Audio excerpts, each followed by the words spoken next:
Welcome back to Ferro Iron and Customs. This is Michael. I am actually starting this video over.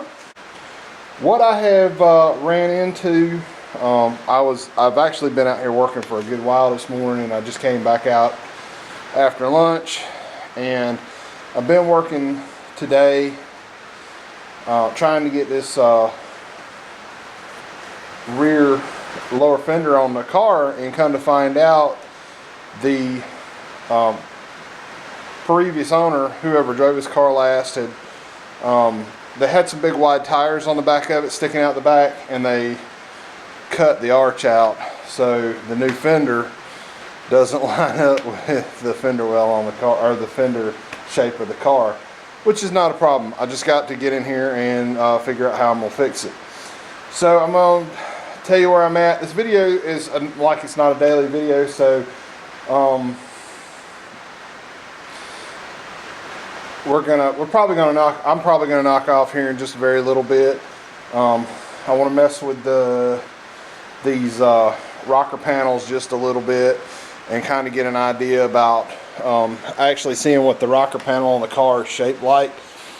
I really don't like the available rocker panels. I wasn't planning on buying them anyway. I planned on making the rockers to go in the car, but I was going to make them similar to the ones that are available. And I'm just not. I want to look at the way they're made from the factory and kind of go from there. So what we got going on here is I cut out, and I'll put it back in and get a shot of it in a little bit. I've cut out, I stuck the lower fender up there and drew some lines. I drew a line, then I remarked it. I drew this line and marked it, and I didn't like that position, so I moved it here and marked it, and then I moved about an inch, a little over an inch down. Left myself a little room and tried to cut it as straight as I could with a cut-off wheel. I've cut the shape out inside the door jamb, and so I could test fit this fender. I've got the rest of the inner rocker panel, which runs right here in the car out. And as you can see, I've got a rust issue right here. So the bottom of the inside fender well's got to be repaired. And that's the body mount for the car. So it feels pretty thick. Probably like 11 or 10 gauge or something like that. And I'm going to rebuild that probably from here down. And like I said, I think I'm going to rebuild this part of the pan.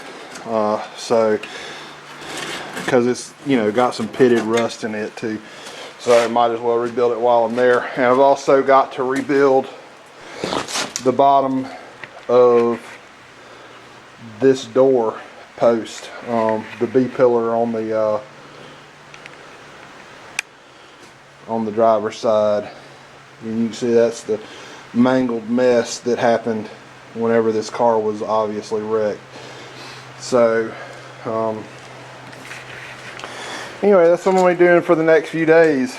Let me get this fender back in here. I'm actually going to chop a little bit out. I'll show you what that looks like, and then I'm going to get on to messing with these rocker panels. Alright, that's just hung in there, so you can see how much difference the wheel arch opening is from where it's supposed to be. And I'm not real sure what I want to do. I want to see if I can't find a car locally or within, you know, several miles, you know, within reasonable driving distance, that I can go and make a template so I'll know how to cut out. Because I was bummed about it to begin with, because I was like, oh, I'm gonna have to buy this piece of metal. But you know, honestly, this is not this bad. I got to shape the piece of metal like the wheel arch opening, create a lip on the bottom of it, reattach it to the wheel arch opening on the inside, weld it across the top. No big deal. But I just need to figure out what that shape needs to be. So I may play with some I may play with some cardboard and see if I can't come up with something that looks right. But I want it to be right because I want to put fender skirts on this car and whatnot. So I'm gonna pull this up. I'm gonna play with this rocker panel a little bit, and we'll go from there. All right, guys. It's actually a couple of days later. I didn't actually do anything at all yesterday. It's the first time in a month I haven't even been to the shop. But what I was gonna tell you is before I went in the other day, I started playing around with what the inner rocker panel is supposed to look like. And as you can see, this is the basic shape of what was left of the inner rocker panel behind and underneath the fender. It's in the car like that. It's welded to the pinch weld that runs along the floor here and to the bottom of the fender here. The one that is available is shaped not like that, but it's shaped like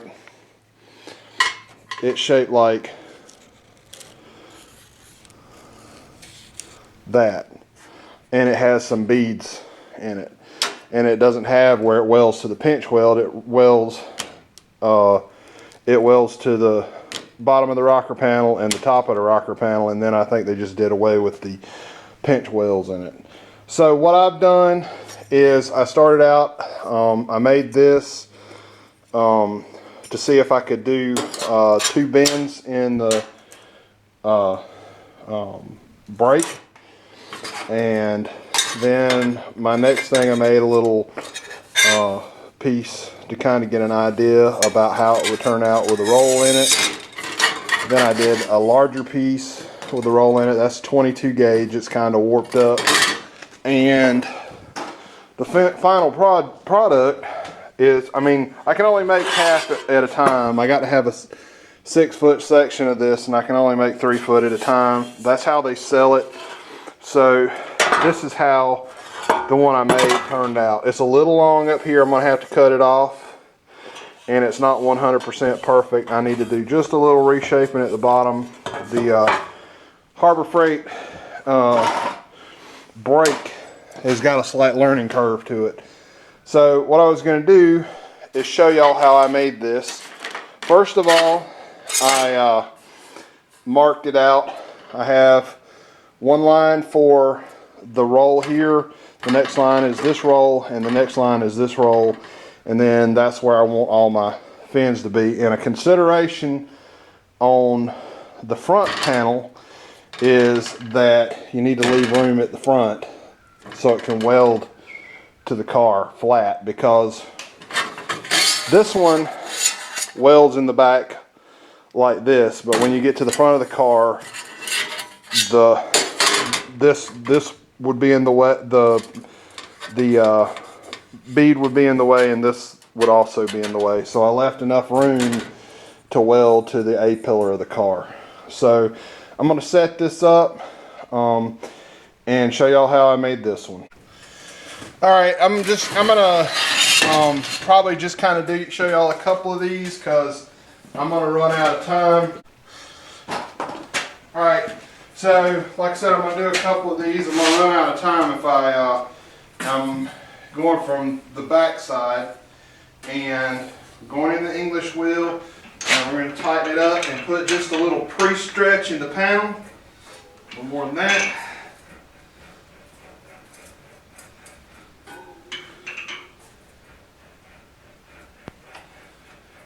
This will help keep the panel from warping so bad when we run it in the dies.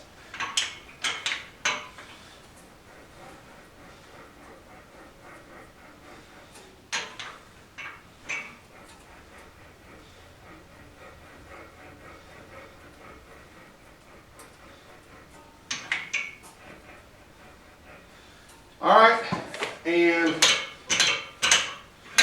as you can see, we got a little bit of pre-stretch in that panel right there. Getting ready for the beads. Let me finish this and I'll come. Okay, I got those panels have some pre-stretch in them. I got a little wild with that one.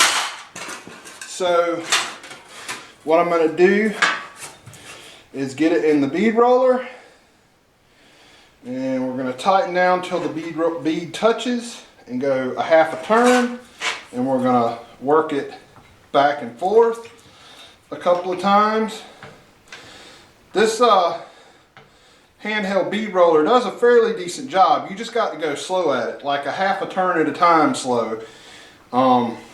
If you go real fast, you can probably see it flexing in the camera, but if you go real fast, it flexes really bad. So that's all we're doing, is rolling some beads in there. I'm using 1/2 inch dies to get the biggest bead I could get, and working it about a 1/2 inch from the top, because that's about what we're going to cut off of it, right down to where the other lip is. Alright guys, as you can see, that turned out pretty good. It's got a little bit of warp in this end, but I got crazy with the English wheel, and that's definitely my fault. So 3 foot is the maximum that this brake can handle, and 3 foot 18 gauge is supposed to be the maximum it can handle, but it struggles with it. So just be aware. If I had it to do again, and I would probably consider spending a little extra money and buying something different.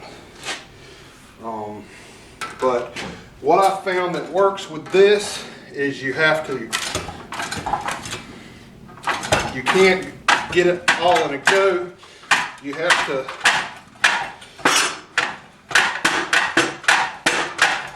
yep, and that's probably all I'm getting out of that. So what I had to do last night was go back and finish that on the anvil. So I'm gonna finish that on the anvil and I'll come back. All right, I got it back in there in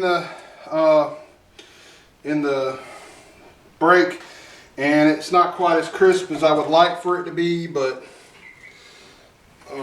you know, anyway. So this one doesn't have to be completely 90. That's probably went too far. Just pull it out and check it against the other one. Like I said, there's only just enough room to get this locked back in where that bend needs to be, and we want to get it up to perpendicular, or you know, we want to get this perpendicular 90 degrees from that plane, so it doesn't have to bend a full 90 either. So I didn't struggle with those two bends so much because they weren't going a full 90. So that's the finished made panel. I mean, it's not perfect. The next thing is for me to put these two panels together and put them in the car. I want to go ahead and make the other two panels for the other side before I stop, while I still have this in my mind, how I'm doing it. I probably won't do it today. Using the English wheel isn't so bad. It definitely uses muscle groups that I don't normally use, so that I don't need to be laid out of work over this. So like I said, I'm actually pretty happy with how that panel turned out compared to the first panel. The beads look a little nicer, but it's a learning experience, and that's what I'm doing. I'm out here learning, I'm out here having fun, I'm out here hopefully going to get this car running and back on the road. So thanks for watching. Like and subscribe and stick around. There's going to be more content coming.